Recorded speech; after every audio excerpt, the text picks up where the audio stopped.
mucho a Jorge Suárez Vélez, economista y analista financiero, la oportunidad de estar nuevamente en contacto con usted y desde luego con nosotros. Jorge, bienvenido, ¿cómo te va? Muy buenas noches. Siempre un gusto, Pepe. El gusto es para nosotros, por supuesto. Viene la tormenta arancelaria. ¿Qué es lo más preocupante? Hace un momento comentábamos justamente un estudio que se llama Coparmex Data Coparmex, donde se revela que ha caído el ánimo de los inversionistas por la imposición de los aranceles que está por anunciarse. Aumenta la preocupación, se habla de momentos quizá de peligro recesivo, se habla de consecuencias graves y sobre todo de desánimo de los inversionistas. ¿Cómo se está viendo la situación desde Nueva York? No es para menos, Pepe. Por un lado, las implicaciones de esta potencial guerra comercial es que entramos en una época de enorme incertidumbre. O sea, tú no vas a hacer una inversión considerable, por ejemplo, en México para una planta industrial, si no tienes la certeza de que te vas a poder conectar a cadenas de suministro norteamericanas, de que tienes abierto el mercado más grande, que es el de Estados Unidos. Entonces, en lo que se define, pues detienes los proyectos de inversión y esto va a afectar fuerte a México.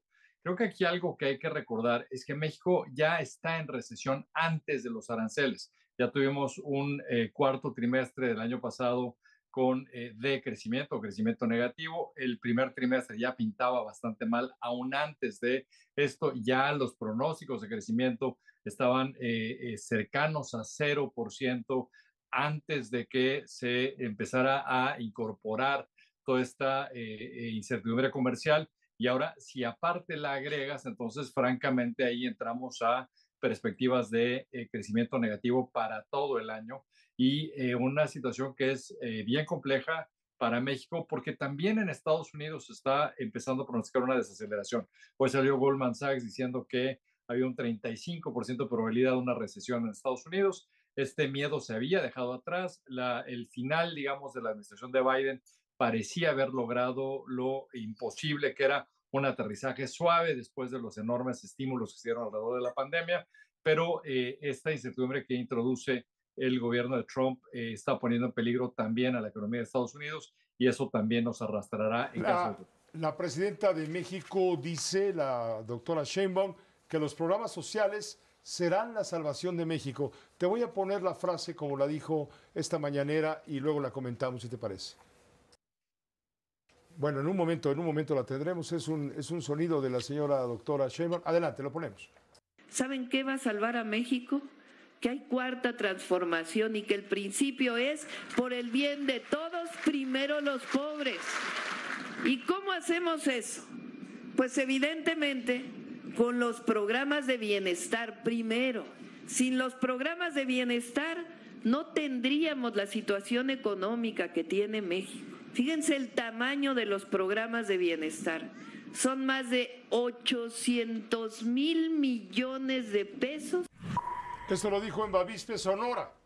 Lo dijo la presidenta de la República al poner en marcha la construcción y conservación de una carretera que va de Bavispe a Nuevo Casas Grandes. ¿Qué te parece, Jorge Suárez Vélez? ¿Son los programas sociales los que serán la salvación de México? Me parece desafortunado el comentario, Pepe. O sea, estoy de acuerdo en que se requiere programas sociales para tratar de que la población más vulnerable salga menos afectada. Pero decir que gracias a eso la economía está como está, o sea, la realidad es que siguen insistiendo en que la economía de México está fuerte cuando estamos en franca recesión. Cuando el gobierno está haciendo el menor nivel de inversión respecto al PIB, probablemente en la historia, alrededor de 2 puntos del PIB. Cuando nos dicen que los programas sociales cuestan 800,000 millones, pero las pérdidas de Pemex andan por el mismo nivel y no han hecho nada para contenerlas. Es decir, México tiene que atreverse a hacer los cambios que nos está exigiendo el entorno. El entorno cambió. Vimos como en Alemania, por ejemplo, se cambió una restricción constitucional para impedir que el país tuviera niveles de deuda superiores al 50%. Se cambió en cuestión de días. Vimos como en Canadá ha habido cambios muy importantes en términos de políticas públicas respondiendo a lo que está pasando en el cambio de entorno y México sigue en la misma. No podemos seguir así. Tenemos que hacer los cambios que corresponde cuando el entorno puede ser totalmente adverso para nosotros y uno de los primeros cambios que habría que hacer es tratar de ponerle un freno a una reforma judicial que va a matar a la inversión privada. Claro, porque esos cambios estructurales también generan incertidumbre justamente en los procesos de inversión. Pero es imposible lo que estás diciendo, toda vez que ya la reforma judicial está echada a andar, ha comenzado ya el proceso electoral. De hecho, ayer dio inicio el tema de las campañas electorales rumbo a la elección del 1 de junio. Esto ya no lo para nadie. Entonces, ¿por dónde está la salida? ¿Dónde queda la puerta de incendios, Jorge Suárez Vélez? Pues una buena pregunta. Tú hablaste ahorita, usaste el término de esos cambios estructurales. Estos comprenden no solamente la parte de la reforma, sino también comprenden lo que están haciendo con órganos autónomos.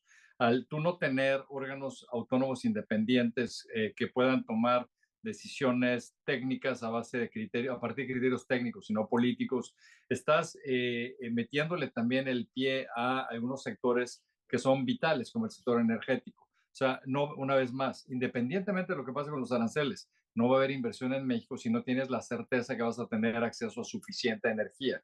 Y lo que estamos haciendo al matar este tipo de órganos es que estamos limitando fuertemente la posibilidad de que haya inversión ahí. Y lo otro que tendría que pasar es que haya conciencia de que se requiere de inversión privada mucho más abierta en estos sectores. No la puedes limitar al 40 y pico %. O sea, tienes que fomentar acciones público-privadas. O sea, hay un montón de cosas que México podría hacer para tratar de incentivar inversión en un momento donde se están complicando las cosas. Pero la verdad es que lo único que estamos viendo es esta retórica populista que no nos va a llevar a ningún lado. O sea, es momento de hacer cambios serios. ¿Dónde hay más populismo?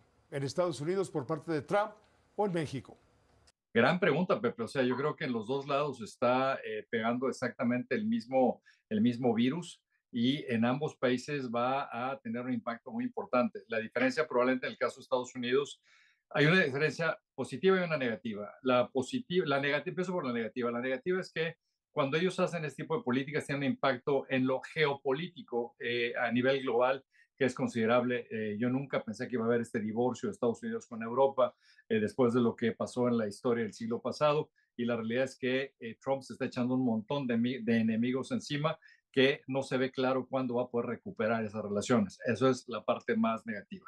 La parte positiva es que sigue habiendo una democracia, sigue habiendo la posibilidad que el péndulo regrese. Yo creo que las instituciones, esa parte estructural a la que tú haces referencia, en Estados Unidos va a quedar magullada, pero va a prevalecer.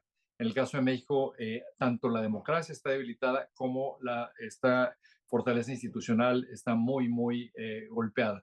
Entonces, yo creo que al menos en el caso de Estados Unidos se ve la posibilidad de un regreso. En el caso de México, desafortunadamente, cada vez se ve más distante. Muchas gracias, Jorge Suárez Vélez. Como siempre, gracias por tu comentario. Siempre un gusto, Pepe. Igualmente, gracias.